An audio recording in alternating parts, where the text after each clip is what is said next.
নমস্কার, আমি গণেশ সাধিকা রাজশ্রী আবার চলে এসেছি আপনাদের সামনে আজকের অনুষ্ঠান নিয়ে। চলুন শুরু করা যাক আজকের অনুষ্ঠান।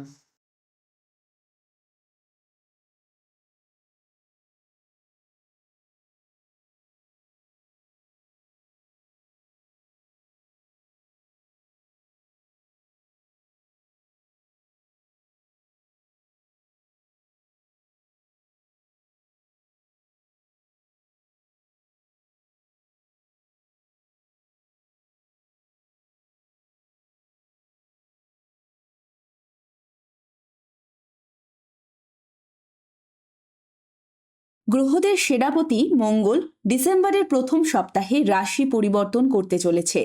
7ই ডিসেম্বর বৃশ্চিক রাশি থেকে ধনু রাশিতে প্রবেশ করবে মঙ্গল। যেহেতু মঙ্গল প্রায় 45 দিন পর রাশি পরিবর্তন করেন, তাই এই গোচর দীর্ঘ সময় পর ঘটছে। এর প্রভাব 12টি রাশির ওপর দেখা যেতে পারে। জ্যোতিষশাস্ত্রে মঙ্গলকে পরাক্রম, শক্তি ও যুদ্ধের কারক গ্রহ হিসেবে গণ্য করা হয়।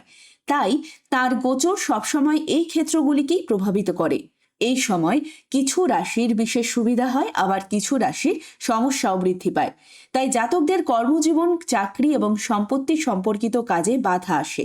চলুন দেখে নেওয়া যাক ধনু রাশিতে মঙ্গলের আগমনে কোন কোন রাশিকে খানিক সমস্যায় পড়তে হতে পারে। বৃষ রাশি। মঙ্গলের এই রাশি পরিবর্তন বৃষ রাশি জাতকদের জন্য কঠিন হতে পারে। বৃষ রাশির জন্য মঙ্গল সপ্তম এবং দ্বাদশ ভাবের অধিপতি, তাই মঙ্গলের ধনু রাশিতে গমন আপনার অষ্টম ভাবে ঘটবে। এর ফলে আপনাকে ধনহানি, ব্যবসায় মন্দা এবং আর্থিক সমস্যার সম্মুখীন হতে পারে। জমি বাড়ি সংক্রান্ত কাজ দুশ্চিন্তার কারণ ঘটবে। কর্মক্ষেত্রে বিরোধীরা আপনার উপর প্রভাব বিস্তার করতে পারে। এই সময়ে সন্তানদের নিয়ে বিবাদ এবং মানসিক চাপ উভয়ই থাকবে। কর্কট রাশির জাতকদের জন্য মঙ্গলের গোচর কিছুটা চ্যালেঞ্জিং হতে চলেছে। আপনার রাশির জন্য সেনাপতি মঙ্গল পঞ্চম এবং দশম ভাবের অধিপতি এবং এই গোচর ষষ্ঠ ভাবে ঘটবে। এমন পরিস্থিতিতে কর্মজীবনে কিছু বাধা আসতে পারে। ব্যবসায় কিছু অপ্রয়োজনীয় সমস্যার সম্মুখীন হতে পারেন।